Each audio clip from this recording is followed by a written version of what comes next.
Hi everyone, a very warm welcome to Skillshot. आज हम बात करने वाले हैं कुछ बातों का जो हमें ध्यान रखना चाहिए बिफोर फाइलिंग जीएसटीआर 3B। तो ये कुछ बातें हैं जो अगर हम ध्यान रखेंगे तो एरर फ्री हम जीएसटीआर 3B फाइल कर सकते हैं। सबसे पहली बात, date of entry should be date of goods received. जब भी आप एंट्री करते हो बुक्स में तो आप ये देखो कि जब गुड्स रिसीव हो रहा है जिस दिन, उस दिन एंट्री किया जाए, ना कि जो इनवॉइस डेट है उस दिन एंट्री डेट होना चाहिए, ताकि आप प्रॉपरली जीएसटी ले सको। जैसे एक एग्जांपल सपोज कीजिए, आपका 30 अप्रैल को इनवॉइस डेट है और आपको गुड्स रिसीव हुआ है 5 मई को, तो आप मई के मंथ में ही वो आईटीसी क्लेम कर सकते हैं। ओके, तो एंट्री आपका होना चाहिए 5 मई का। नेक्स्ट बात, calculation of interest if you are filing late return. Suppose कीजिए 20 तारीख आपका ड्यू डेट है जीएसटीआर 3B फाइल करने का, आपने 24 तारीख को जीएसटीआर 3B फाइल किया है, तो हम लेट फीस तो दे देते हैं नेक्स्ट मंथ, लेकिन एक चीज हम ध्यान रखना भूल जाते हैं। वो क्या है? वो है इंटरेस्ट। तो इंटरेस्ट हमारा लगेगा अगर हम लेट रिटर्न फाइल कर रहे हैं तो वो जरूर से हम कैलकुलेट करके दें। अब तीसरी बात आती है, interest should be calculated on net liability. अब हम तो सोच लिए कि अगर हमने लेट रिटर्न फाइल किया है तो हम इंटरेस्ट देंगे, लेकिन इंटरेस्ट किस पे देंगे वो भी बहुत इंपॉर्टेंट है।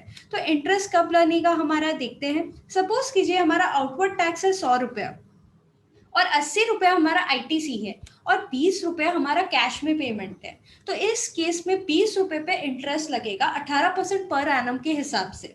लेकिन सपोज कीजिए अगर हमारा 100 रुपया आउटपुट टैक्स है और मेरा 100 रुपया आईटीसी ऑलरेडी पड़ा हुआ है और मुझे कैश में कुछ पेमेंट ही नहीं करना है, तो उस केस में हम लोग को इंटरेस्ट पेमेंट नहीं करना होगा। ओके, तीसरी बात तो हमने जान ली। अब चौथी और बहुत इंपॉर्टेंट बात, reversal of credit if payment not made to creditor within 180 days. अगर 180 दिन के अंदर आप पेमेंट नहीं करते क्रेडिटर का और उसका पहले से आपने आईटीसी ले लिया है, तो 181 डे को वो रिवर्स करना होगा। तो रिवर्सल करना भी मत भूलिए, ये बहुत जरूरी है कि अपना क्रेडिट रिवर्स करें जो अगर हमने 180 दिन के अंदर पेमेंट नहीं किया तो। पांचवा पॉइंट भी बहुत रेलेवेंट है, जो आजकल बहुत सारा क्वेश्चन आ रहा है कि इसका आईटीसी लेना चाहिए या नहीं लेना चाहिए। ITC of RCM can be taken even if the same highlighted in red.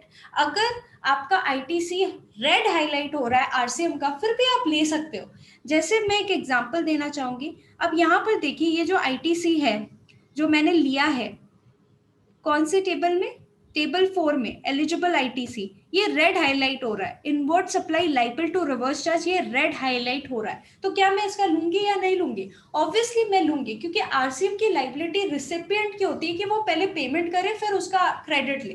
तो उस केस में अगर 2B में हमारा रिफ्लेक्ट नहीं भी हो रहा है तब भी हम लोग आईटीसी ले सकते हैं। इवन इफ अगर ये रेड हाईलाइट हो तब भी हम आईटीसी ले सकते हैं।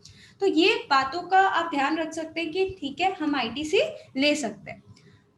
ये 5 बातों का अगर आप ध्यान रखते हो तो आप एरर फ्री एक कोशिश कर सकते हो, एरर फ्री अपनी 3B फाइल करने का। वैसे बहुत सारी बातें हैं, लेकिन ये 5 बातें भी हमें ध्यान रखनी चाहिए। आप कमेंट कर सकते हैं अगर आपकी कोई भी क्वेरी हो, और अगर आप चाहते हो मैं किसी और चीज पे वीडियो बनाऊं तो वो भी आप कमेंट सेक्शन में लिख सकते हो। Thank you so much guys, hope ये वीडियो आपके लिए हेल्पफुल था।